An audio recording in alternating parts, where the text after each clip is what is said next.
Leading Britain's conversation. LBC with James O'Brien. 12:49 is the time. It's a weird one. It really is. I guess the closer you are to the facts, and some of us, of course, lose grip of them or lose sight of them more often than others. But the closer you are to the facts, the harder it is now to compute some of the madness, and the further away we come from its roots or its sources. But remember, it was only days ago that we were examining the news that Donald Trump is in debt to the tune of $421 million that we know about to as yet unidentified lenders, some years after his son announced that they didn't need to worry about the fact that no respectable or reputable American bank would lend to them anymore because they were getting all their money from Russia.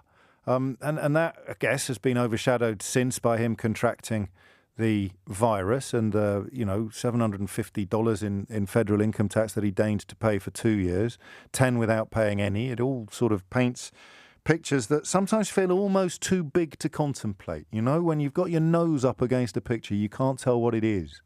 You have to step back, goodness knows how many paces, to get an idea of what is actually on the canvas in front of you. Tom Burgis is something of an expert at the bigger picture.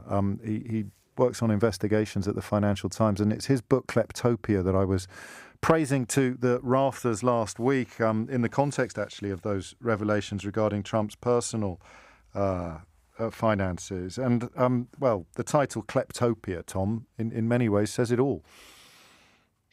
Hello, James. It does. I mean, you're very right to say we have to step back and see the bigger picture. And what I've been trying to do for several years all over the world is piece together these glimpses we get of this terrifying world. So, one evening, a dissident is walking over a bridge in Red Square. Car pulls up, an assassin shoots him dead. That's Boris Nemtsov. Another day in a motel in Missouri, the staff open the door and two bikers who've been working in a big multinational mining in some of the most corrupt parts of Africa, those two bikers turn up dead. Or a load of oil workers in the steppe near the Caspian Sea, they go on strike against a corrupt regime there. They are the security forces open fire on them. Or there's a child and a woman in Rome kidnapped, put on a plane. There are Zimbabwean voters beaten to death. What does all these things have in common? These are the flashes of violence that underpin Kleptopia, underpin this international kleptocracy. What do I mean? The people who rule through corruption. And the big mistake we make is to think that this is something that goes on in far-off, hot places whose names we can't pronounce. The power of kleptocracy, of corruption, is becoming the dominant force of power all over the world. And that includes right up to the Trump White House, because, as you touched on, he was sustained for many, many years, sustained in his ersatz tycoon status by big flows of money from some of the worst and most repressive kleptocracies in the world. How do you decide which threads to tug, Tom? There are plenty in the book, but as you just sort of revealed by running through some of the leads that you've followed, for every one you tug, there are 10 that go untugged. That's very true, and that's very true of corruption. Every scandal that we see is the one that leaked out through some cock-up somewhere, and as opposed to all the other ones that remain secret. I think, really, I'm just quite an old-school reporter. Yes. The main thread in the book happened when I was at the War Correspondents Club in London, over in Paddington, the Frontline Club, about 5 years ago. And I got chatting to a bloke called Nigel, who was a sort of fantastically mischievous guy approaching retirement, who had been working in the office of a Swiss bank just round the corner of the Bank of England. And he said to me that he'd stolen a load of documents from that bank. Gosh. And gradually started to show me those documents, and I started to follow those threads, and they lead you from the very heart of the city of London to these places where dirty money condemns generations of people to live under terrible violence. It puts, and then of course, I mean, the kind of exporting of it. So Bolsonaro in Brazil, Duterte in the Philippines, Erdogan in Turkey, Netanyahu in Israel, Maduro in Venezuela, Trump in Washington. It's not a local problem by any stretch of the imagination. London, I know that Bill Browder, who you will be very familiar with, has often explained on this programme how London plays a particular role in this pollution of the public space. How pertinent is it politically that we sit now in a country where senior politicians are no longer disguising their disdain for the rule of law, for example?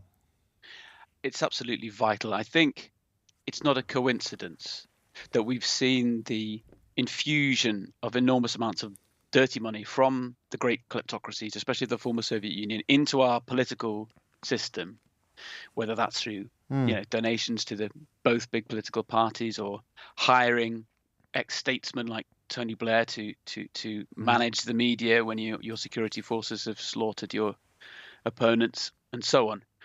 I don't think it's a coincidence that we've seen that money and the spirit of kleptocracy comes with it, and an increasing disdain for the rule of law, because the rule of law isn't abandoned in kleptocracies. That's a mistake we often make.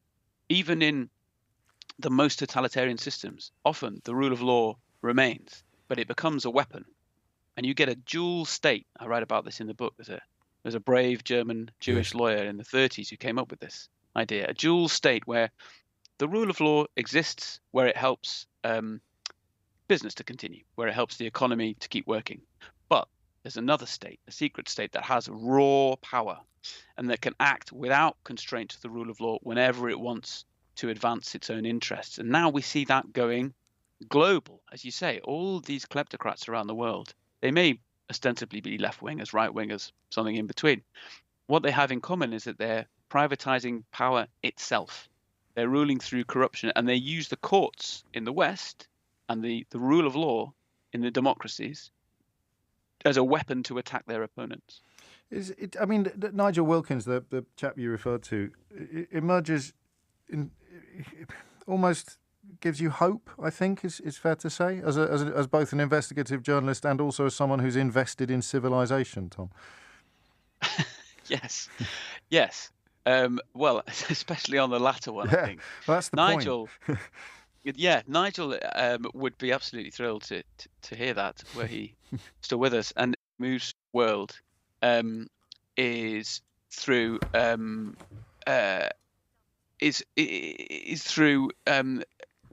lies, essentially, and through trying to move through the obscure parts of the financial system.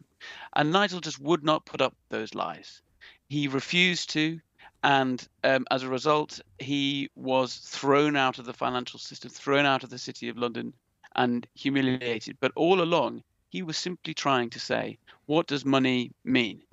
What are the human beings doing behind these front companies, behind these numbered accounts?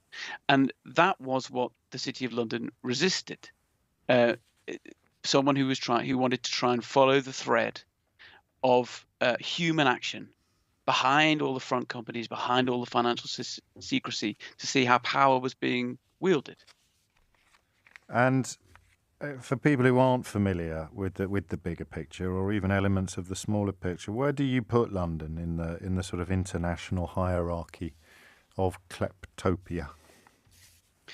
I'd say London is the clearinghouse. So London is the place where you come to get your full service package. If you hold power illegitimately and you wield power through corruption, you come to London to get your money cleaned, to get it turned into legitimate assets like real estate or art or wherever it may be. But also you do something more subtle. You come to London to buy legitimacy. So if you are a dictator who rules through violence and corruption, you come to London to hire the lobbyists. Washington too. But London is a real clearinghouse where these worlds meet. You buy the lobbyist, you hire the ex-statesman, and they start to help you transform this power that you hold through corruption and violence into something you can hold for much longer, because it starts to look as though it's legitimate. Legitimized. Tom Burgis, it's an astonishing read, even for someone who was aware of some of the elements of kleptopia that you cover. The subtitle of the book is, if anything, more telling, How Dirty Money is Conquering the World, and it is available in all bookshops, online and IRL. Thank you, Tom. We'll talk again. LBC